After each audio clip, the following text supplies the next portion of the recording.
Nos atiende Vedant Patel. Él es el portavoz principal del Departamento de Estado en los Estados Unidos. Nos vamos inmediatamente para Washington.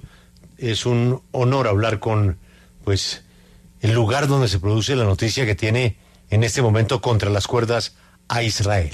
Mr. Patel, thank you very much for this communication and good morning for you. Good morning. Very great to be with you. Thanks for having me, Juan.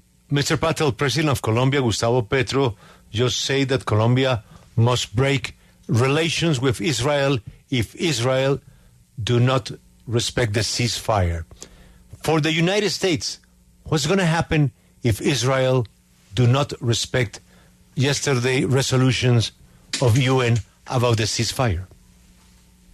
Well, I think it's important to be clear about a couple things. Yesterday, as it relates to the resolution that passed in the United Nations, the reason that the United States abstained was a big reason. There was some language and some factors in there that we just couldn't fully support, and that included the lack of a condemnation of the terrorist group Hamas. But what we have been supporting is a ceasefire, a hope for one that can be coupled with credible progress on the release of hostages and a massive influx of humanitarian aid. That's something we know the international community wants. We know that it's something that is critical for the region, and it's something that we're going to continue to work towards.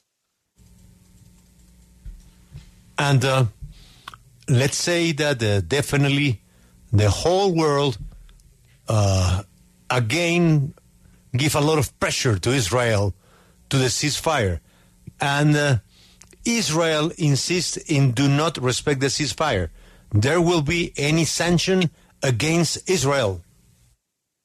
So I think we have to take this process one step at a time and not get ahead of that process. But I think it's important to be very clear about something. The United States, the kind of ceasefire that we are calling for is not an open-ended one, and it's not one that is not coupled with credible progress on the release of hostages as well as additional influx of humanitarian aid. We think that this formula is the one that we believe will work, and that's why that was included in the language of the UN Security Council resolution that the United States supported on Friday. It's important that when we talk about a ceasefire and wanting to push for one, it needs to happen simultaneously with progress on hostages. And that's something that we have not seen. And since October 7th, we've been clear that Hamas needs to do everything it can to release the hostages currently still being held.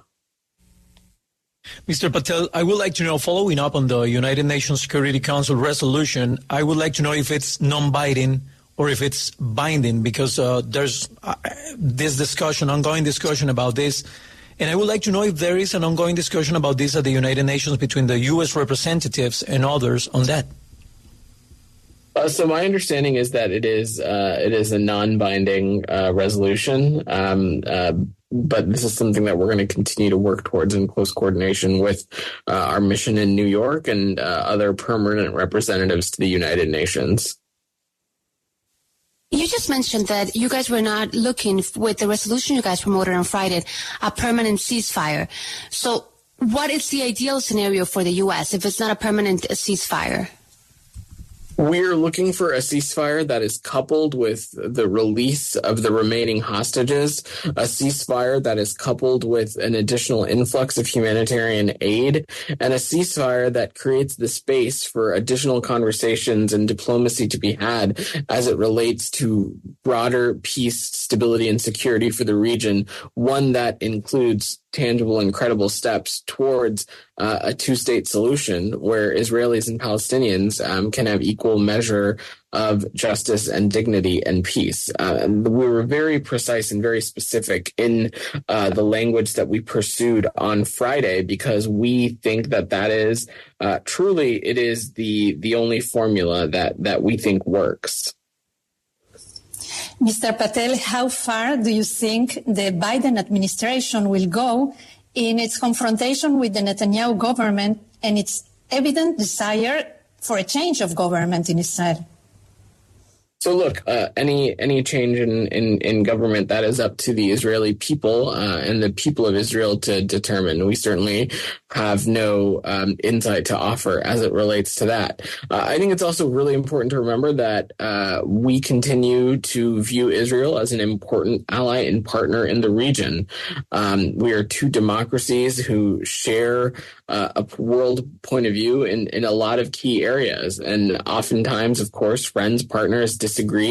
And in those disagreements, it's important to have frank, tough conversations, and will continue to do so. But I think the president was pretty clear, and I'll echo that here, is that we do not intend to turn our backs on our Israeli partners.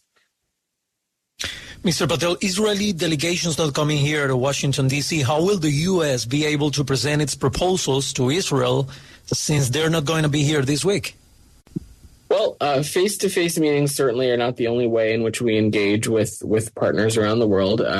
We continue to talk with our Israeli counterparts through a number of channels. I'll note that the Secretary of State hosted the Israeli Minister of Defense yesterday. Our Secretary of Defense, Lloyd Austin, is going to be hosting him today. So these meetings and engagements at high levels are going to continue, and we'll continue to have conversations with them. I'm asking from Beijing, after several disagreements within the UN Security Council, which is the common ground for cooperation finally between China, Russia, and US with regard to the conflict between Israel and Hamas?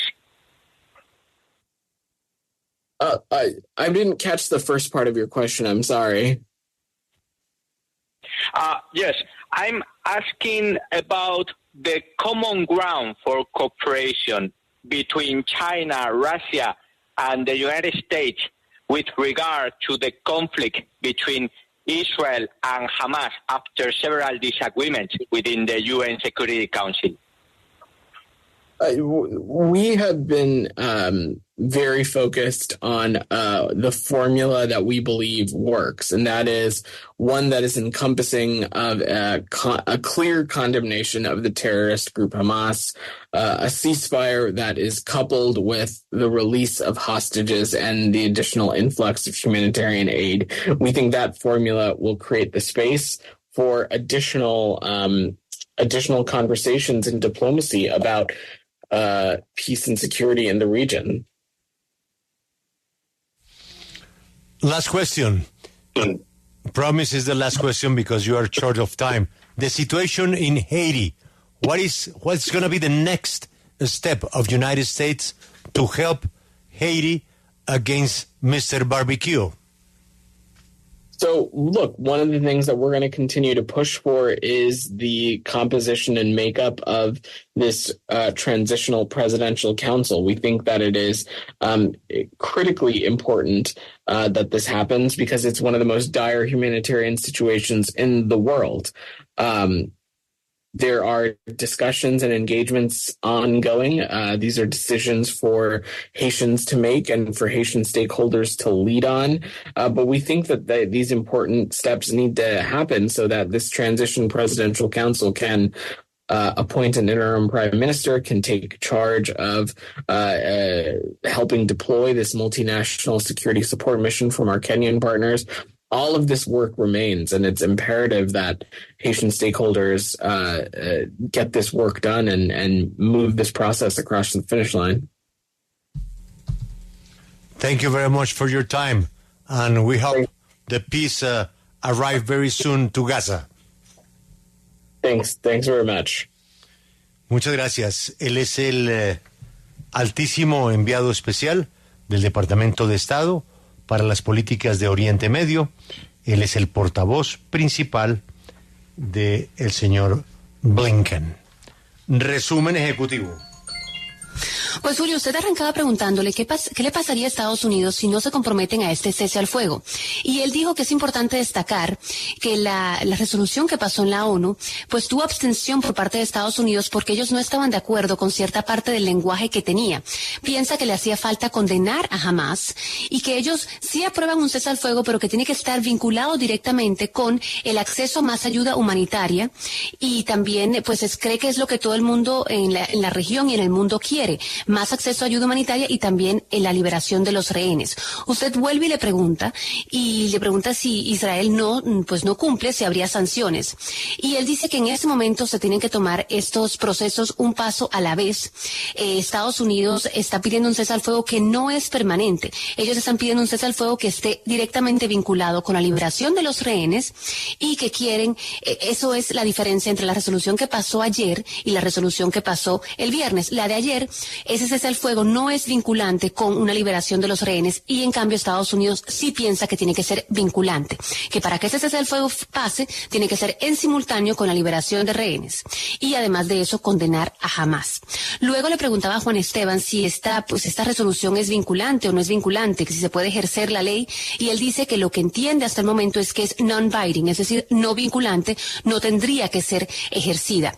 Yo le pregunté sobre eso que él decía de que el cese al fuego que Estados Unidos pedía no era permanente, y él dice lo que ya nos dijo varias veces, y creo que es lo más importante de la entrevista. Estados Unidos aprueba un cese al fuego siempre y cuando pase en simultáneo con tres cosas: la liberación de los rehenes, la condena a Hamas de ser un grupo terrorista y el acceso a ayuda humanitaria. Ellos creen que esa es la única fórmula que realmente funciona. Roxana le preguntaba sobre qué podría hacer Estados Unidos si continúa con su conflicto con Netanyahu, y si podrían de cierta forma apoyar un cambio de gobierno en Israel. Y él recalcó que cualquier cambio en el gobierno de Israel pues pertenece esa decisión a las personas de Israel, y que ellos continúan viendo, y destaca esto, continúan viendo a Israel como un gran líder de la región, como un gran aliado para Estados Unidos. Estados Unidos y Israel son dos democracias, comparten muchos puntos de vista, y como cualquier grupo de amigos, pues a veces tienen diferencias, pero recalca y enfatiza que Estados Unidos sigue siendo amigo de Israel y considera a Israel un aliado. Juan Esteban le preguntaba qué pasaría ahora que Netanyahu canceló la visita de sus diplomáticos a Estados Unidos, y él dice que en efecto las visitas que son cara a cara son muy importantes, pero que hay muchos otros canales de comunicación que siguen abiertos, que incluso el señor Blinken estuvo ayer con un ministro de Israel, hoy va a estar el ministro de Defensa de Estados Unidos, así que destaca que aunque esa reunión se canceló, siguen abiertos muchos otros métodos de comunicación.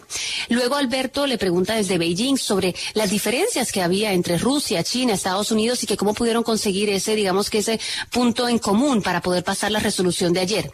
Y él pues vuelve y destaca lo que dijo a lo largo de la entrevista, y es que ellos consideran que hay una sola fórmula, y esa fórmula es condenar a Hamas, liberar a los rehenes y acceso a ayuda humanitaria. En cuanto a Haití, que Julio le preguntó que cuál podría ser el próximo paso para Haití en su pelea en contra del señor Barbecue, que es pues uno de los líderes de las pandillas en Haití, él dice que Estados Unidos continúa empujando y apoyando una transición presidencial en Haití a través de ese consejo que se está formando. Ellos creen que la situación en Haití es una de las más precarias alrededor del mundo, y creen que es muy importante poder tomar pasos para cambiar esto, y cree que gran parte de eso es permitir que llegue el apoyo desde Kenia y apoyar ese cambio presidencial en Haití.